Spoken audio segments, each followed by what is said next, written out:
Hello and welcome to my Legiones Astartes Praetors in Terminator Armour collection video.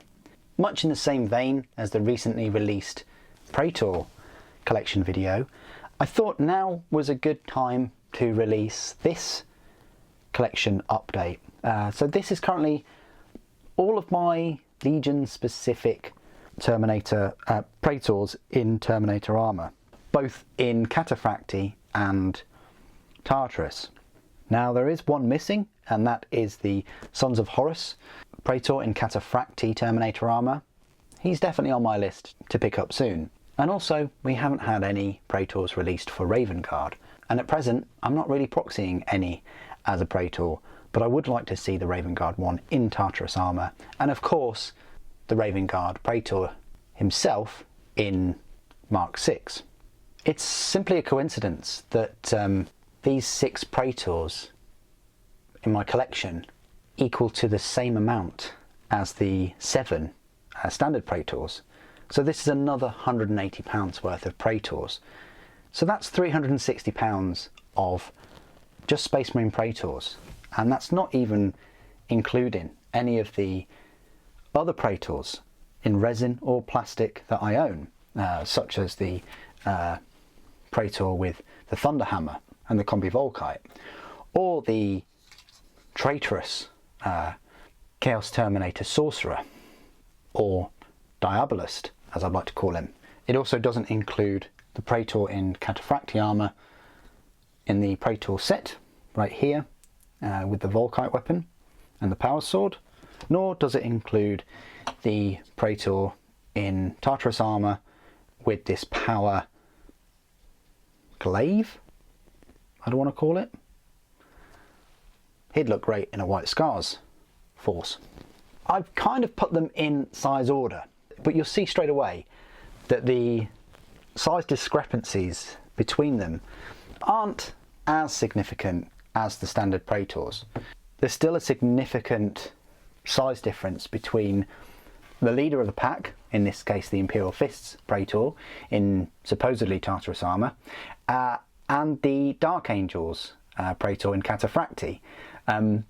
This Praetor is probably as big as Ferrus Manus. I'd like to get Ferrus Manus one day, just for the size comparison more than anything. But this Imperial Fist Praetor is absolutely huge. And looking at the other Praetors in Terminator Armour, we can now safely conclude that this was a one-off. Either they got the scale wrong, or he's just an abnormally big boy Praetor. I doubt we'll see another Praetor for Imperial Fists in resin anytime soon. So this is what you've got. You can see a trend here. Why are Dark Angels getting small Praetors? Is it because they were the first Legion?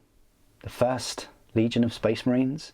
And Space Marines have been getting larger, both in lore and, it seems, in miniature? I don't know, just throwing that theory out there.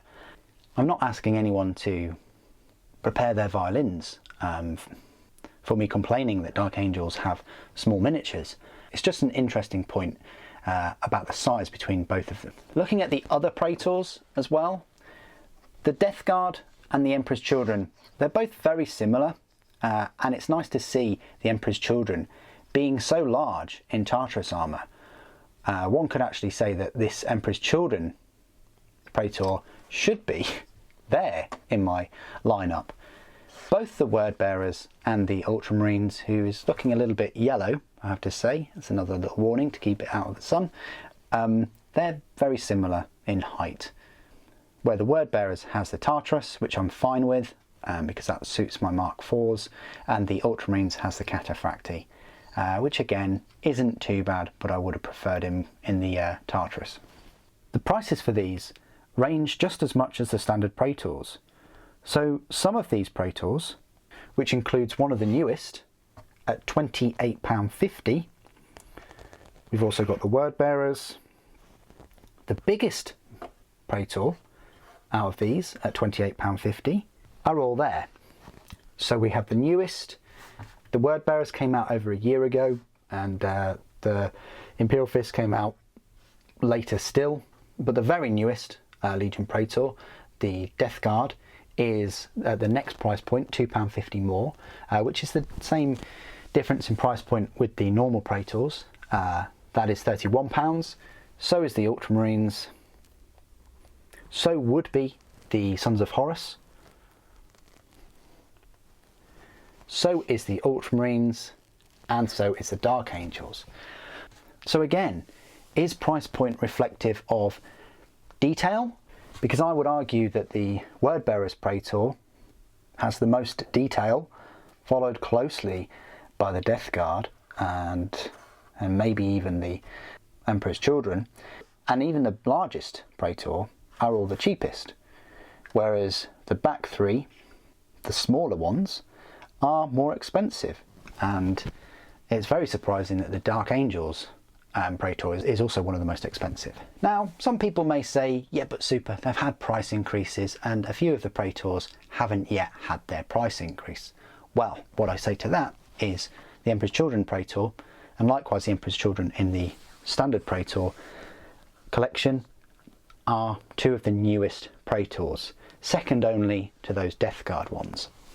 But I just thought I'd make all of these points and showcase this collection. If you like these kind of collection videos, then of course I will continue. The main one I have planned is showcasing all of my tanks. Now that will be in steps because it will take a long time for me to gather up all of the tanks and line them all out on this table and give you a full collection review. But it will start off with Horus Heresy tanks. And for that video, I will pick one of each category. So I will pick one Spartan, even though I have 4. I will pick one Rhino, even though I have got a large number now, and so on. So there'll be one in each kind of category. And that includes all of the resin tanks too, such as the Glaive and the Falchion and the Fellblade. But what do you guys think of these Praetors? I'd like to take this opportunity to ask you which is your favourite Praetor in Terminator Armour in the whole of Horus Heresy. Please do put your thoughts and opinions down in the comments below. Thank you for joining me today. Thank you for watching. The Emperor Protects.